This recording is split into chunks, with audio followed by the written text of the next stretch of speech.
Salut à tous, j'espère que vous allez bien. Toute nouvelle vidéo, la preview du dernier grand chelem de la saison, l'US Open. Donc comme d'habitude, avant de commencer, petite présentation d'avant-tournoi. Le tenant du titre, c'est l'Italien Yannick Sinner, donc vainqueur en 2024 face à Taylor Fritz l'Américain.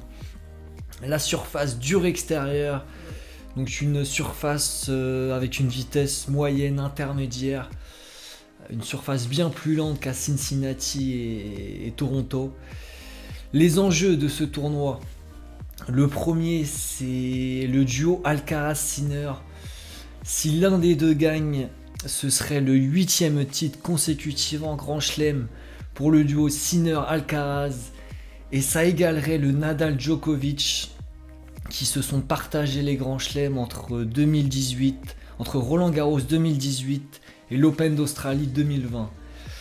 Le deuxième enjeu, c'est est-ce que Sinner va garder son titre? S'il y parvient, il égalerait Roger Federer, donc le dernier à l'avoir fait en 2008. Le record de titres sur ce grand chelem, 5, donc c'est Jimmy Connors, Pete Sampras et Roger Federer. Donc là, personne ne peut battre ce record sur ce tournoi. Et enfin, le dernier enjeu, c'est la meilleure paire française à l'US Open, ou plutôt une anecdote. Et le dernier à l'avoir réalisé, ça remonte, c'est Cédric Pioline en 1993. Et autant dire que je ne pense pas que ce soit sur ce grand chelem que ce sera battu. C'est tout pour cette petite présentation. On passe tout de suite aux favoris et aux outsiders.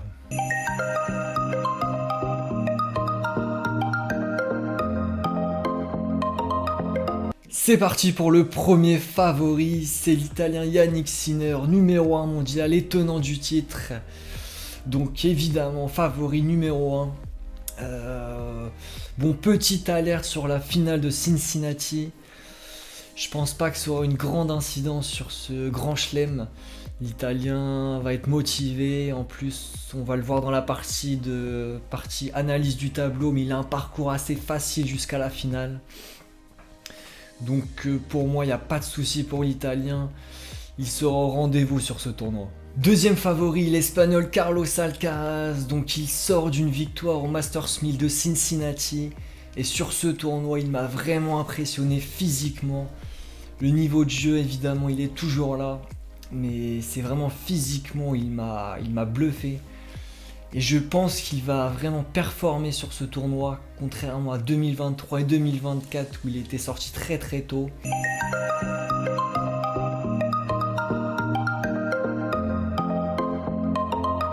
C'est tout pour les favoris, on passe aux outsiders. Et le premier pour moi, c'est l'Américain Taylor Fritz.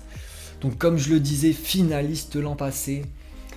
Et pour moi, il a acquis pas mal d'expérience. Je pense que ça va lui être utile sur cette US Open.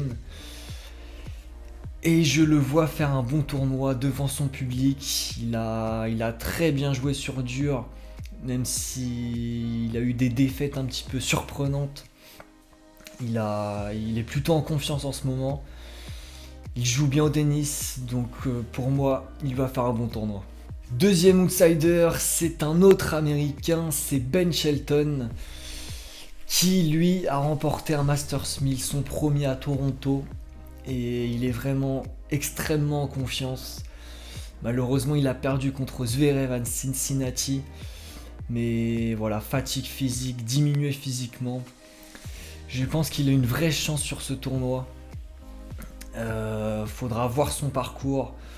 Mais avec le public, l'ambiance américaine et ses récents résultats, il devrait faire un bon tournoi. Et enfin, le dernier outsider, le Serbe Djokovic évidemment, toujours là. Il l'a dit, la priorité c'est les grands chelems pour lui. Et c'est Djokovic, il peut toujours être dangereux sur un tournoi de cette envergure.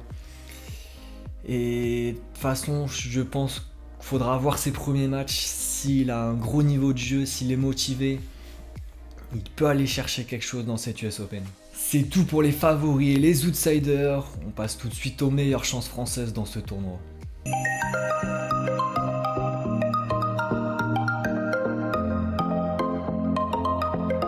Bon, c'est parti pour les Français et ça va encore être un grand chelem compliqué. Je veux pas être rabat-joie, mais je le sens pas forcément très bien pour les Français sur ce tournoi.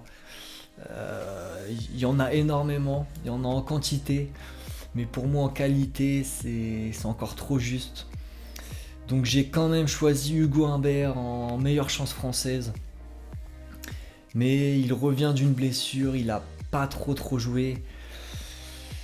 Faudra voir son parcours, comme il est tête de série, je pense pas qu'il a un parcours trop dur. Donc pour moi, c'est le Français qui a le plus de chances d'aller loin dans ce tournoi. Deuxième et dernière meilleure chance française dans ce tournoi, Corentin Moutet. Donc contrairement à Hugo, lui il pratique plutôt un bon tennis. Il est en confiance ces derniers temps, il a réalisé de grosses victoires sur des top 10. Donc pour moi il peut aller loin dans ce tournoi. Mais c'est toujours pareil, il faudra voir son parcours. S'il tombe contre un Zverev par exemple au troisième tour, ça risque d'être compliqué. Même s'il y a une carte à jouer, surtout contre Zverev en ce moment. Mais voilà. Humbert et Moutet en meilleure chance française, pour moi j'en vois pas d'autres. C'est tout pour les Français, on passe tout de suite à la partie analyse du tableau.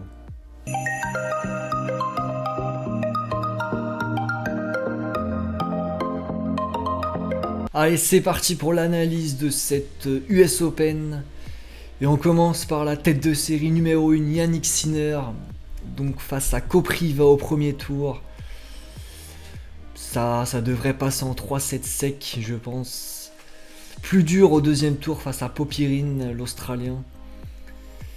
Et son premier gros test, ce sera face à Tommy Paul, l'Américain. Un petit peu plus tard dans le tournoi. Et après, pourquoi pas Jack Draper en quart de finale, le Britannique. Très gros début de saison, mais là il revient de blessure, donc ça risque d'être plus dur pour lui. Ensuite Zverev, donc il va jouer Tabilo au premier tour, ça devrait passer. Premier tour un petit peu plus dur contre Bautista, même si au meilleur des 5-7, je pense que Zverev a quand même l'ascendant. Et son premier test, ce sera face à Rublev, un petit peu plus tard dans le tournoi. Match intéressant, hein, Zverev-Rublev. Novak Djokovic, premier tour contre Leonard Tien, donc un premier tour ultra piège. Surtout que Djoko arrive vraiment sans préparation sur cette US. Et ouais, premier tour vraiment piège contre un local américain. Et s'il arrive à passer, son premier test, ce sera face à Rune. Donc un petit peu plus tard dans le tournoi. Et il pourrait retrouver Fritz en quart de finale, il me semble. Taylor Fritz, l'Américain, qui va jouer son compatriote Nava au premier tour, donc ça devrait passer largement. Premier test pour lui, ce sera face à peut-être Menzik. Ouais. Et ouais, peut-être Rune après. Ensuite Shelton au premier tour, sur le papier, facile aussi. Premier test pour lui, ce sera Lechka sûrement. Pas facile Lechka, faudra se méfier. Corentin Moutet contre Jordan Thompson au premier tour. Pour moi, il devrait gagner.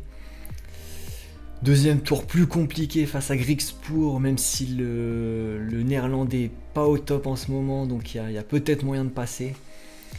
Et par contre, comme je le disais, troisième tour, il tombe sur un gros, ce sera Shelton, donc beaucoup plus dur. Et j'ai oublié Hugo Humbert, on termine par lui, donc ce sera Adam Walton au premier tour. L'Australien qui a battu Medvedev il y a quelques jours. Mais pour moi, Hugo devrait gagner. L'Australien, il est pas super impressionnant. Plus dur au deuxième tour, Kovacevic, même si là encore, il peut passer. Et son premier test, à l'image de Moutet, ce sera au troisième tour. Il tombe sur un gros. Roublev, ce sera une autre paire de manches. Et on termine par Alcaraz, donc face à Opelka, l'américain au premier tour. Premier tour piège, jamais facile d'affronter des gros serveurs. En plus devant son public, donc attention sur ce premier tour. Ensuite, son premier test, ce sera face à son compatriote Davidovich Fokina. Donc match très dangereux pour Alcaraz. Davidovich est très très bon cette année. Et c'est tout pour ce tableau. On passe au demi théorique, donc ce serait Sinner, Zverev et Alcaraz, Fritz. Et pour moi, c'est ce qu'on devrait avoir, je pense. La finale, je vois Sinner, Alcaraz. Et je vois Alcaraz remporter ce tournoi de l'US Open. Voilà, c'est tout pour cette vidéo. Donc je rappelle mon pronostic, Carlos Alcaraz vainqueur. Il m'a vraiment impressionné sur le tournoi de Cincinnati, surtout physiquement. Et je le vois aller au bout sur cette US. On débriefe tout ça, on analyse tout ça après le tournoi. Sur ce, prenez soin de vous. Ciao ciao.